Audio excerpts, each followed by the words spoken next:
नमस्कार दोस्तों, स्वागत है आपका अपने YouTube channel GSP online study में। आज हम विद्यार्थी जीवन को कैसे सफल बनाएं उसके बारे में कुछ बातें करने जा रहे हैं। इन बातों पर अमल करके आप अपना जीवन एक सफल जीवन बना सकते हैं।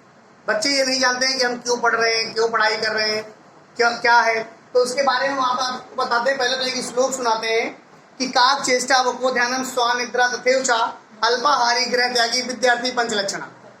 कहते हैं ना कि काक चेष्टा, कौवे जैसी चेष्टा होनी चाहिए। कौवे के अंदर कैसी चेष्टा होती है? कौवा देखता रहता एकदम चोंच मारता है और अपने शिकार को पकड़ लेता है। तो काक चेष्टा वको ध्यानम, चेष्टा कौवे जैसी होनी चाहिए और बगुले जैसा ध्यान बगुले जैसा होना चाहिए कि आपको जो चीज पे आप ध्यान लगा रहे हो उसको अच्छे से ये समझो कि आपको। उसके बाद स्वान निद्रा, कुत्ते जैसी नींद। अब आजकल के तो कुत्ते ही बहुत आलसी हो गए हैं, वो उनको इतना उठते नहीं है।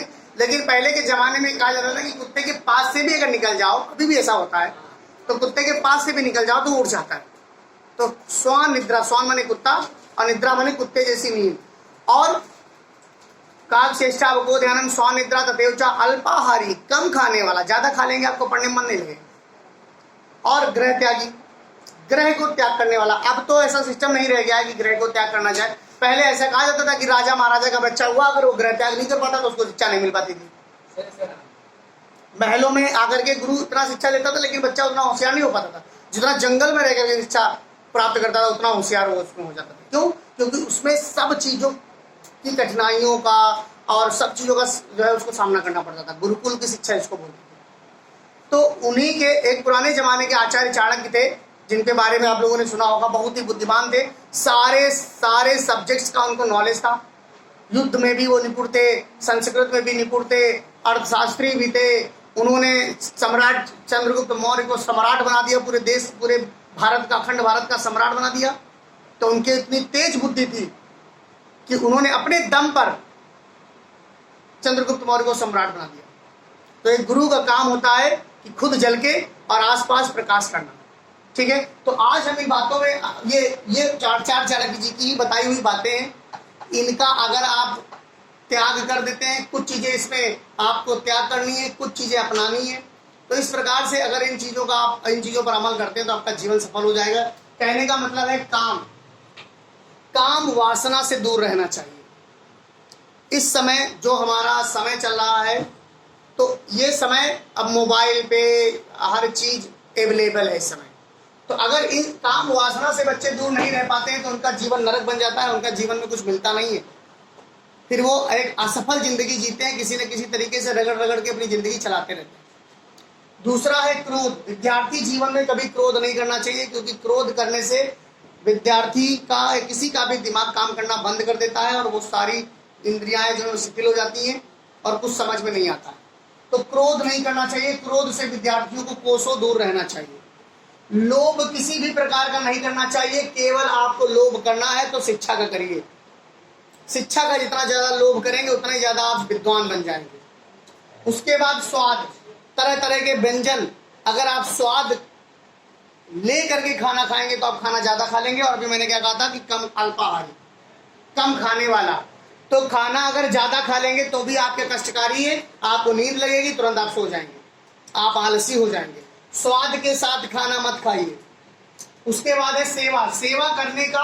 सेवा जितना कम हो सके करिए, क्योंकि अगर आप सेवा में अपना समय लगा देंगे, सेवा का मतलब ये होता है कि जैसे मान लीजिए कोई कह रहा है कि अरे हम चलो यार अमीनाबाद चलें, चलो वहां चलें, अभी थोड़ा काम है, और कोई कह रहा है चलो, तो इसमें सब समय खर्च हो रहा है। तो सेवा मत करिए। सेवा ऐसी करिए कि कोई अगर आदमी प्यासा है तो उसको पानी पिला दीजिए, कोई सड़क पार करने वाला असहाय आदमी है तो उसको सड़क पार करा दीजिए। इस तरीके की सेवा करिए। कहीं जा रहे हैं आप, कोई रास्ते फंसा हुआ तो उसकी हेल्प कर दीजिए। अपना समय पढ़ाई से निकाल करके सेवा मत करिए। उसके बाद बात करते हैं त्याग की। त्याग आपको करना पड़ेगा, बहुत सारा त्याग करना पड़ेगा। दोस्ती यारी, फेसबुक, ट्विटर और ये सब जितने भी सोशल मीडिया के अकाउंट हैं, सबको छोड़ना पड़ेगा। और आपको अपने दोस्तों मित्रों से दूर रहना होगा जब तक आप एक सफल आदमी नहीं बन जाते। जब आप सफल आदमी बन जाएंगे तो ये सब खुद ब खुद अपने आप आपको मिल जाएगा। उसके बाद बात करते हैं श्रृंगार की। वैसे तो कहा गया है कि श्रृंगार लड़कियों का गहना होता है, श्रृंगार लड़कियां करती हैं, लड़के भी आजकल के श्रृंगार बहुत कर रहे हैं, लेकिन एक बात ये समझो कि अगर श्रृंगार करोगे तो श्रृंगार में समय जाएगा, तो आपको समय तो बचाना है, श्रृंगार नहीं करना है, ना लड़की को ना लड़के को। विद्यार्थी जीवन में जब तक उसका जीवन विद्यार्थी है, विद्यार्थी जीवन में जब तक वो पढ़ाई कर रहा है, कुछ बनना चाहता है, कुछ पाना चाहता है, तब तक उसको इन सब चीजों से दूर रहना पड़ेगा। श्रृंगार वंगार अभी नहीं करना है। यश यश पाने की चेष्टा मत रखिए। जब आप पढ़ लिख जाएंगे, एक विद्वान आदि बन जाएंगे, तो आपकी यश कीर्ति अपने आप फैल जाएगी। विद्यार्थी जीवन से पहले आप सोचिए कि हम 12-13 साल की उम्र में इतना पॉपुलर हो जाए, तो वो नहीं, पहले आपको पढ़ना पड़ेगा, उस लायक बनना पड़ेगा। उसके बाद धन का लोभ मत करिए, धन का लोभ तो आपको करना ही नहीं है। धन का लोभ अपने आप धन मिलेगा जब आप एक अच्छे पढ़े लिखे इंसान बन जाएंगे। तो दूसरा और आखिरी और सबसे इंपॉर्टेंट चीज है कम सोना। केवल विद्यार्थी जीवन में आप 6 से 7 घंटे सो सकते हैं, इससे ज्यादा सोना आपके लिए जहर का काम करेगा। और आपको बता दें कि अगर आप बोर्ड के एग्जाम दे रहे हैं, तो आपको 4 से 6 घंटे की पढ़ाई बहुत जरूरी है, वो चाहे 10th का हो या 12th का हो। ये कोचिंग स्कूल और ये सब निकाल करके 4 से 6 घंटे आपको अपने सेल्फ स्टडी करनी पड़ेगी। 10th वालों को 4 घंटे और 12th वालों को 6 घंटे। अगर ये आप सेल्फ स्टडी रोज करते हैं तो आप 90+ नंबर लाने के पात्र हो जाते हैं। अगर नहीं करते हैं तो आप पास तो सारी दुनिया हो रही, धीरे धीरे फेल तो कोई होता नहीं। इस प्रकार से 10th और 12th का ये हो गया। अगर आप ग्रेजुएशन में हैं तो आप केवल 6 घंटे सोइए, 24 घंटे में 18 घंटे आपके जो बचते हैं उसको पढ़ते रहिए। इसी 18 घंटे में आपको खाना पीना है, दिनचर्या भी आपकी इसी में शामिल है, और आपको पढ़ना भी है। फिर आप कंपटीशन की तैयारी कर रहे हैं, मान लीजिए कंपटीशन की तैयारी कर रहे हैं, तो आपको ये 18 घंटे लगातार पढ़ना पड़ेगा 2 साल तक। अगर 18 घंटे में आपने 14 घंटे भी लगातार 2 साल तक पढ़ाई कर ली, तो आप एक सफल इंसान बन जाएंगे। पढ़ाई होती है, आपने 10th किया, 12th किया, ग्रेजुएशन में 3 साल गए, और उसके बाद 2 साल मान लीजिए पोस्ट ग्रेजुएशन किया, ये पीजी किया, ये ग्रेजुएशन किया, ये 12th किया, 10th किया, तो ये 10 ये हो गए यहाँ पर। उसके बाद आपको कंपटीशन की तैयारी करनी पड़ेगी 2 साल तक कम से कम, मान लीजिए।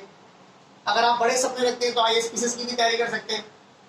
लेकिन एक ऐसा जीवन आपको चाहिए जिससे आपका घर और आपका परिवार कायदे से जीवन जी सके, खाना पीना आराम से मिल सके। क्योंकि मुश्किलात बढ़ते चले जाएंगे, आगे चल के जीवन कठिन होता चला जाएगा, है ना। महंगाई बढ़ती जा रही है, लोगों की आमदनी कम होती जाएगी, आगे और महंगाई बढ़ जाएगी, बच्चों की फीस बढ़ जाएगी, सब चीजें बढ़ जाएंगी, तो आपका जीवन बहुत कठिन हो जाएगा। इसके लिए आपको अभी से अपना जीवन बनाना पड़ेगा। और कहते हैं कि मजबूत नींव ही एक बड़ी इमारत का बोझ सह सकती है ना, ये हमारे स्कूल का स्लोगन है। तो आप इसको जो है बनाइए और अपने आप में अपनाइए। ऐसी वीडियो आपको मिलती रहेंगी, और वीडियो को लाइक, सब्सक्राइब और शेयर करते रहिए। धन्यवाद।